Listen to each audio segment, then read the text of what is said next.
experimento clássico, eu aposto que praticamente todos vocês já viram esse experimento sendo feito na vida real, né?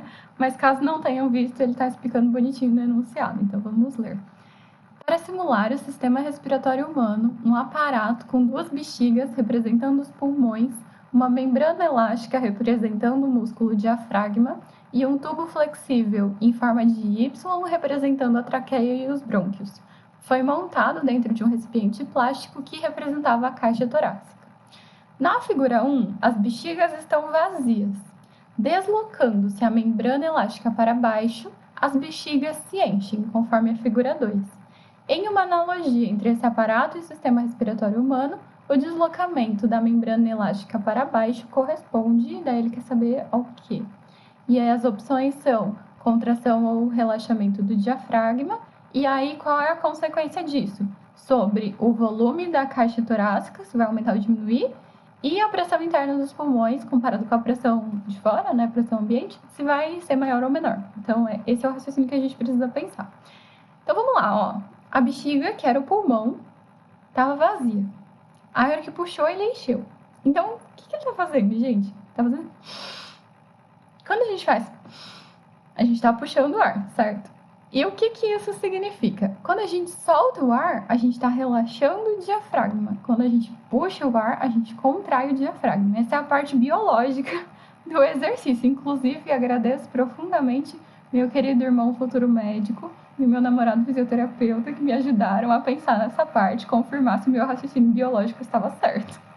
Aí, com isso, a gente consegue pensar na parte física de fato, né? Então, sabendo que puxar o ar, que é o que está acontecendo aí, é contrair o diafragma, a gente já pode eliminar a letra D e a letra E. Não podem ser nenhuma dessas duas. E agora sim a parte física.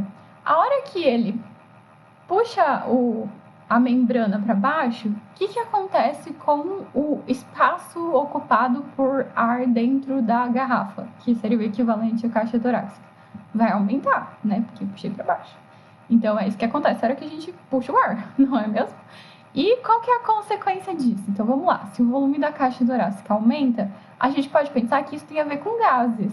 Qual é a equação mais clássica que vai descrever comportamentos de gases? Então, primeiro que a gente já pode eliminar a letra B, e a gente pode lembrar daquela equação de Clapeyron, PV/nRT. Se o volume aumenta, o que vai acontecer com a pressão? Então, sabendo que o ar que está lá dentro da caixa torácica continua normal, o R é uma constante, a temperatura permanece constante, então isso aqui vai ser aproximadamente constante. O que acontece com a pressão para continuar dando o mesmo valor? Então, eu tenho P vezes V dando o mesmo valor. O que vai acontecer com o P se o V aumentar? Ele precisa diminuir para a multiplicação continuar dando o mesmo valor. Então, a pressão diminui. Como a gente poderia pensar nisso também, de um outro jeito? Se o ar de fora vai entrar, lembra, o ar vai sempre tender a ir para onde tem uma pressão menor. Então, se o ar está entrando por conta própria, né, por vontade própria, diríamos assim, significa que a pressão que tinha lá dentro era menor do que a pressão que tinha fora. Então, a pressão de fora empurra ele para dentro. Mais ou menos esse é o raciocínio. Então, confirmando esse raciocínio nosso com a equação de Clapeyron, qualquer um dos dois que vocês pensassem estava certo, né? Chegariam à mesma conclusão.